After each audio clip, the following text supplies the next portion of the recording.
வாய்மொழியும் இந்த தாய்மொழியும் இன்று வசப்படவில்லையடி. வயிற்றுக்கும் தொண்டைக்கும் உருவமில்லா ஒரு உருண்டையும் உருளுதடி. காத்திருந்தால் எதிர்பார்த்திருந்தால் ஒரு நிமிஷமும் வருஷமடி.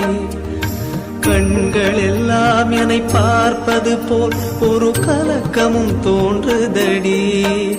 இது சொர்க்கமா நரகமா சொல்லடி உள்ளபடி.